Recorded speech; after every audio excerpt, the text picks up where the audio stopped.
Hola amigos, bienvenidos a otra emisión más de Democracia 2018, el espacio donde te puedes ciudadanizar y conocer todos los derechos que corresponden a tu participación democrática en este proceso electoral.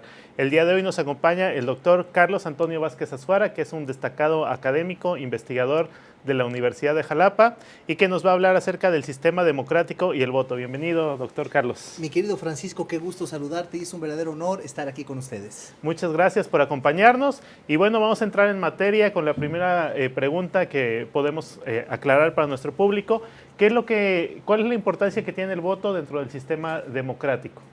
Bueno, mi querido Francisco, creo que comienzas con la pregunta más importante porque indudablemente todo esquema que se precie de ser democrático tiene como finalidad, evidentemente, plantear todos los mecanismos normativos necesarios para lograr que el ciudadano pueda expresar su voluntad, evidentemente, y esta voluntad de manera colectiva ser validada por el Estado y poder representar ya los resultados de quienes aspiran a los cargos públicos. El único mecanismo que existe, evidentemente, para conectar la voluntad del pueblo con, evidentemente, el órgano arbitral que decide sobre las elecciones es el voto.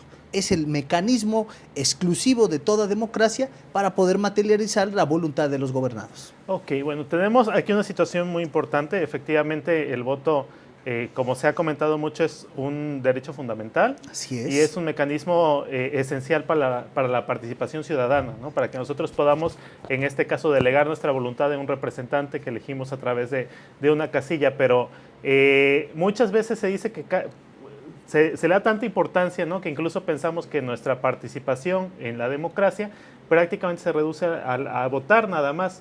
Pero yo creo que hay otros mecanismos también de participación democrática, ¿no?, que muchas veces nosotros como ciudadanos nada más votamos por una persona y nos desentendemos de la política, pero que podemos seguir ejerciendo a lo largo de toda nuestra devenir democrático, ¿no? Por ejemplo, dar seguimiento a la rendición de cuentas, ejercer el derecho a la información. No sé, ¿tú qué opinas sobre esto? Totalmente de acuerdo, doctor Francisco Báez, es correcto. Tenemos que entender que el voto, evidentemente, es un derecho humano, pero también es una obligación del ciudadano. Vemos que la Constitución plantea como derechos de los ciudadanos, evidentemente, poder ser votado y poder votar. Votar y ser votado es un derecho, pero después en las obligaciones del ciudadano también se plantea la obligación de votar. Entonces, al mismo tiempo que es un derecho humano, se traduce como una obligación. Pero dentro de este esquema que acertadamente planteas, están otras responsabilidades de los ciudadanos, como lo representan precisamente la participación ciudadana, que es un elemento indispensable para la democracia en nuestro país. El seguimiento, los comités, vigilar evidentemente a los órganos a su vez de vigilancia, congregar propuestas, generar iniciativas populares, establecer todo ese compromiso de la sociedad para no fungir solo como espectador. Eso también es parte de la democracia y eso también es parte de una visión de votar y ser votados. Es decir, no solamente me quedo con mi elección, sino que visualizo la posibilidad de conocer cuál ha sido el resultado de esos electos, consecuencia de mi voto directo. Exactamente. Y ahora que estamos en esta materia, ¿cuáles son las características constitucionales o legales que tiene el voto en nuestro sistema mexicano? Grosso modo podríamos definir dos estructuras, que es el voto libre y el voto secreto. Es libre por cuanto hace a que no debe permearlo ninguna otra acción que no sea la manifestación de la voluntad, y es secreto porque evidentemente no debe conocerse por nadie que no sea el sufragante. Pero en medio de todo esto también tenemos características tales como el voto directo, que evidentemente es de la mano del ciudadano a la urna, sin que medie ningún otro aspecto que pudiera generar evidentemente la parcialidad de esa manifestación de la voluntad. Entonces es directo, libre, secreto. Y bajo esta óptica la doctrina nos ha planteado una serie de esquemas donde evidentemente también puede ser razonado, donde también puede ser imparcial, donde también puede ser objetivo. Otras cualidades del voto que evidentemente ya no vemos descritas en la Constitución, pero que son inherentes a un voto responsable. Ok, en nuestro sistema, ya en la práctica, el INE, los soples, establecen una serie de mecanismos para la seguridad del voto, para la protección del voto, que van desde una boleta electoral que se dice que tiene más mecanismos de seguridad que un billete, una credencial para identificar a los electores que prácticamente se ha vuelto un mecanismo de identidad en México, Entonces, podemos decir que estas características de que sea libre, de que sea secreto, de que sea directo, de que el voto del ciudadano cuente cuando se deposita en la urna, sí se están cumpliendo en nuestro proceso electoral. ¿Podemos confiar en que nuestro voto se va a respetar cuando lo depositemos en la urna? La pregunta es espléndida, doctor Francisco Báez, porque ha sido una de las cuestiones que más se ha destacado en México, evidentemente desde la óptica internacional. México cuenta con la democracia más cara del planeta, pero parte de los gastos que incrementan las democracias en nuestro país obedecen a los mecanismos de seguridad, la inviolabilidad de las boletas, los sellos, el transporte de las urnas, la credencial de elector, que es uno de los documentos más valorados a nivel internacional por todos los mecanismos de seguridad, y si en su conjunto podemos agregar todo ese sistema de observadores, de representantes de partidos y todo el andamiaje que constituye la protección del voto, podríamos decir a ciencia cierta que en México y en los estados, evidentemente, se garantiza que el voto llegue de manos del ciudadano directamente a la urna con base en su pretensión. Pero quiero comentar algo, mi querido doctor Báez, que es muy importante y que quiero exponerlo a todos los televidentes. Se sigue utilizando la famosa tinta indeleble. Es un gancho todavía más de protección, donde literalmente, porque muchos creemos que esto es una tinta, en realidad no es una tinta, por eso no nos la podemos quitar el primer día o al segundo día. En realidad el líquido indeleble es un químico que literalmente quema la piel del dedo pulgar. Entonces, en lo que el cuerpo logra sanar el tejido, pues es cuando desaparece. Es una tinta que su costo es muy elevado de generación. Después de resguardo, es muy costoso resguardarlo, pero también causa un deterioro al medio ambiente considerable porque su desechamiento repercute en el medio ambiente. Y si me lo permites, es ya innecesario, porque tenemos la credencial del elector, la lista nominal, las boletas evidentemente foliadas y debidamente estructuradas, aunado a los mecanismos de revisión, hacen imposible, o cuando menos hacen improbable, que la tinta indeleble funja como un verdadero resguardador del voto. O sea, ya no tiene razón de ser esa tinta indeleble. Cuesta mucho, deteriora el ambiente, su almacenaje es costoso y se debe de estar renovando con determinado tiempo. Por tanto, debe desaparecer ese mecanismo de seguridad. Gracias, muy interesantes estas reflexiones. Vamos a ver qué opina el público con un sondeo, si nos lo permites, doctor. Encantado. En torno a qué es el voto en este sistema democrático. Vamos al sondeo y regresamos también a escuchar la opinión de nuestro invitado.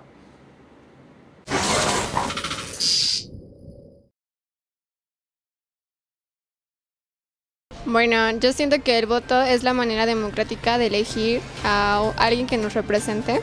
Bueno, el voto se podría elegir como democracia, es el modo democrático para elegir a nuestros gobernantes, a nuestros representantes en las cámaras y para elegir a nuestros concejales. El voto es la manifestación que tienen los ciudadanos para expresar su opinión. Bueno, yo creo que el voto es una forma de manifestar la democracia y en elegir a nuestros representantes en las diferentes categorías, ya sea como gobernadores, presidentes, cámaras de diputados, senadores, etcétera. La gente que nos va a representar y que va a hablar por nosotros. Muy bien, pues esta percepción ciudadana de la importancia del voto para poder elegir a nuestros representantes y de tomarlo como un ejercicio de nuestra democracia en México. Pero también, además de ser un derecho, Carlos, ¿el voto es una obligación constitucional? Es correcto, mi querido doctor Francisco Báez, es una obligación constitucional, pero llama mucho la atención que en un andamiaje jurídico, toda obligación al incumplirse, evidentemente, trae como consecuencia algún tipo de sanción. Pudiéramos pensar que en México no votar por causa injustificada no tiene sanción alguna. Sin embargo, ordenamientos jurídicos electorales en México que derivan precisamente de toda la estructura electoral, plantean la posibilidad de sancionar al ciudadano que no vote, pero esto es derecho vigente, aunque no positivo. Es decir, materialmente, y no existe antecedente reciente de un ciudadano que haya sido sancionado por no ir a votar, porque además con los niveles de abstencionismo que tenemos, más cerca del 40 o 50% de la población estaría sancionada y no es materialmente viable ni procedente. Sin embargo, sí se plantea que aquel que no cumpla con su obligación de votar sin causa justificada tendrá como sanción no poder votar en el siguiente comicio electoral inmediato. Sin embargo, esto es muy criticable y también por eso no ha sido positivo, en realidad no se aplica, porque sería tanto como decirle a una persona que no te paga la renta, que su sanción por no pagarte la renta sería que no te pague la siguiente. En realidad no le conviene al Estado sancionar a un ciudadano impidiendo que vaya a votar si lo que busca el Estado es que haya votaciones. Entonces sí tenemos en México una sanción ante el incumplimiento de esa obligación, pero es una sanción que no se aplica, es derecho que no es positivo, aunque sí vigente, y que eventualmente deberá desaparecer. Aunque es un derecho y al mismo tiempo una obligación constitucionales, esto trae como consecuencia artículos 35 y 36 de la Constitución, esto ya debe de modificarse. Lo que se debe buscar es permear precisamente la concientización de la ciudadanía para buscar una cultura de la democracia. Muy bien, entonces es una obligación que no tiene mecanismos de sancionarse en caso de que no la cumpla, ¿no? Así es. Sin embargo, ¿qué pasa si no votamos? O sea, ¿cuál es el costo? Ya hablábamos del aspecto económico, del aspecto político. ¿Qué pasa si un ciudadano no vota? Muy bien. Que un ciudadano no vote por causa evidentemente injustificada genera un deterioro en la legitimidad de las elecciones. Sin embargo, no es un elemento que destruya las democracias. Mucha gente cree que la democracia se debilita con el abstencionismo. Lo curioso es que los elementos de la democracia son 3 y son solo 3 muy claros según la doctrina. Y tenemos elecciones competitivas, es decir, que las elecciones no estén a cargo de un solo partido, sino que haya más partidos, pluralidad de partidos, órgano arbitral que decida sobre las elecciones, que lo tenemos, autónomo, y reconocimiento de las libertades, en este caso expresión, derecho de votar, libertad de tránsito, entre otros. Si tenemos esos elementos doctrinariamente estamos en presencia de una democracia. Italia tuvo niveles de abstencionismo cerca del 80% y era una democracia. Sin embargo, si bien el factor del abstencionismo no repercute directamente en estos elementos, no menos cierto es que no legitima los cargos de elección popular. Es decir, que cuando no vota un número considerable de la población y hay niveles de abstencionismo que circulan el 60%, la legitimidad de las elecciones se pone en duda, porque entonces no hay una representación real del grueso de la población. Y eso es lo que preocupa.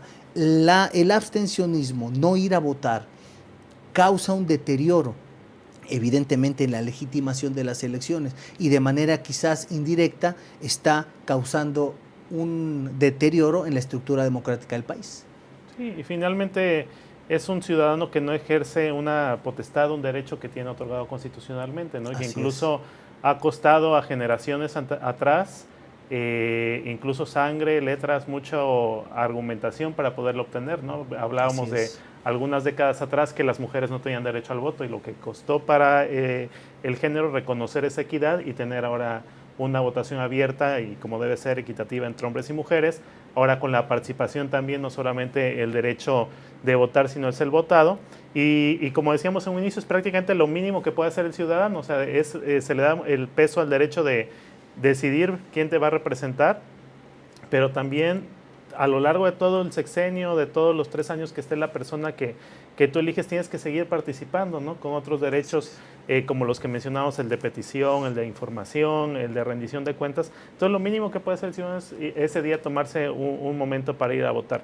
Vamos a continuar, si nos permites, platicando de este tema tan interesante, pero antes vamos a ver qué opina la gente en nuestro segundo sondeo acerca de cuáles son los tipos de voto que conoce. Vamos con el sondeo.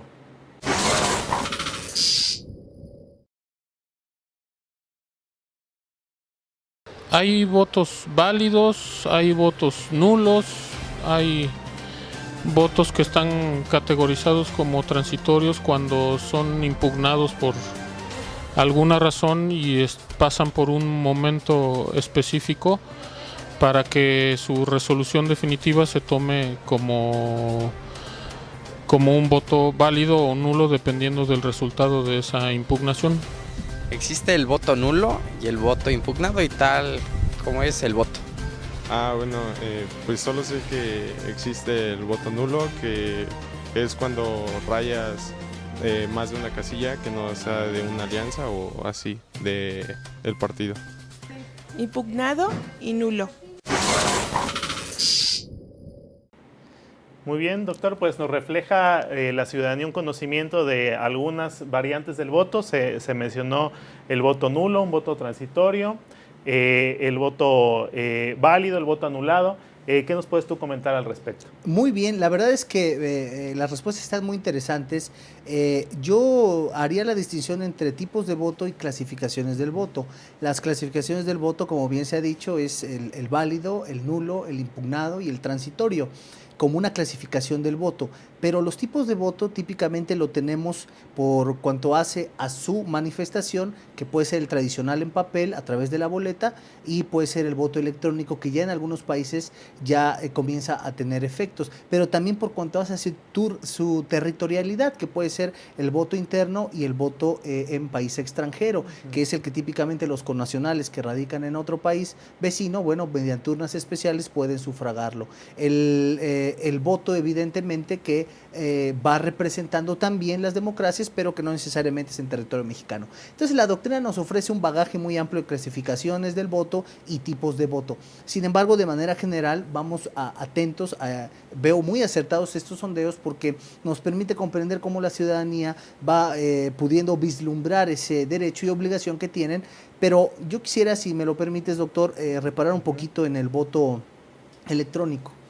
Mucho se ha dicho que este tipo de voto pudiera no ser tan confiable porque pudiera manipularse las estructuras electrónicas, porque pudiera caerse el sistema, porque se requieren expertos que resguarden ese voto electrónico. Pero la verdad es que para generar un deterioro en el esquema de votación, tanto electrónico como tradicional, se va a llevar a cabo el embarazo de urnas, el robo y clonación de boletas, la compra del voto. Es decir, el país que tiene la visión de generar un deterioro en sus estructuras de votación lo va a hacer electrónico tradicional. Sin embargo, el electrónico tiene una gran ventaja sobre el tradicional, y es que puede cuidar mejor el medio ambiente porque se gasta muchísimo menos material, y dos, abarata costos, quizás no de entrada, porque la implementación del sistema y del resguardo y de la seguridad serían costosos de primera mano, pero ya echados a andar en un país, ya permiten que las elecciones puedan llevarse a cabo a través de sistemas de votación, incluso desde internet y desde tu casa. Eso es una cuestión muy avanzada que sí considero vislumbramos a largo plazo en México, pero que evidentemente de llegarse a visualizar como una modalidad del voto distinta, pues pudiera mejorar la estructura y reducir quizás la posibilidad de alguna alteración con los mecanismos de seguridad establecidos. Sí, ¿no? Paulatinamente se irá avanzando hacia ese tipo de modalidades, como bien comentas, conforme se construya también mayor confianza en el sistema electoral, ¿no? Así si hoy en día, cuando hay la posibilidad de palmar directamente la urna por todos los representantes de la casilla y todos los partidos, de reabrirla para un recuento, etcétera, hay tanta desconfianza en el sistema, ¿no? La incorporación de este tipo de figuras, si bien tiene muchas ventajas, ¿no? Y como ya se comenta, probado en otros sistemas electorales, en México creo que se va a ir planteando poco a poco, ¿no? Así es. Y ahora, ¿cómo está funcionando el voto en México?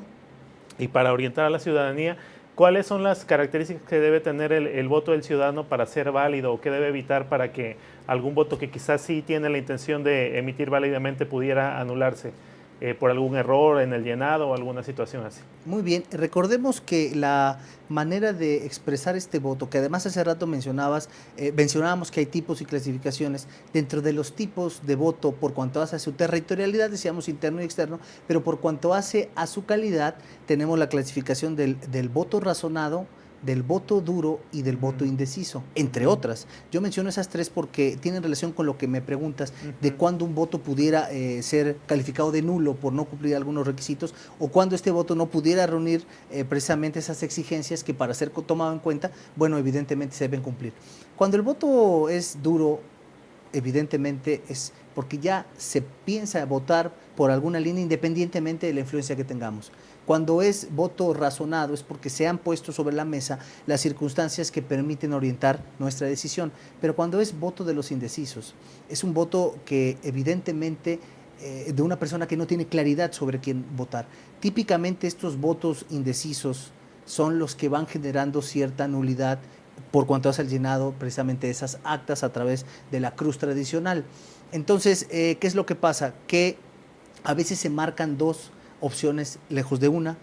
Cuando son coaliciones, también se puede llegar a equivocar la persona por confundir quienes integran la coalición o desconocer quiénes son los candidatos. Entonces, cuando se causa un deterioro en el acta, cuando se cruza en una opción que no corresponda, o cuando evidentemente hay duplicidad o evidentemente cruzamiento de más de una opción, esto deriva en que sea un voto nulo, que no tenga los efectos buscados, pero esto típicamente es de quien no ha tomado una decisión razonada y quien no ha tomado una decisión ya del voto duro. ¿Por qué? Porque no tienen claro, y al no tener claro, en ese momento comienzan a tratar de deducir y sin saber cómo hacerlo pueden cometer errores. Y si ahora que hay coalición el voto se lleva a cabo por partido, independientemente de que bueno sea una coalición de opciones políticas la que postula un candidato. Así es.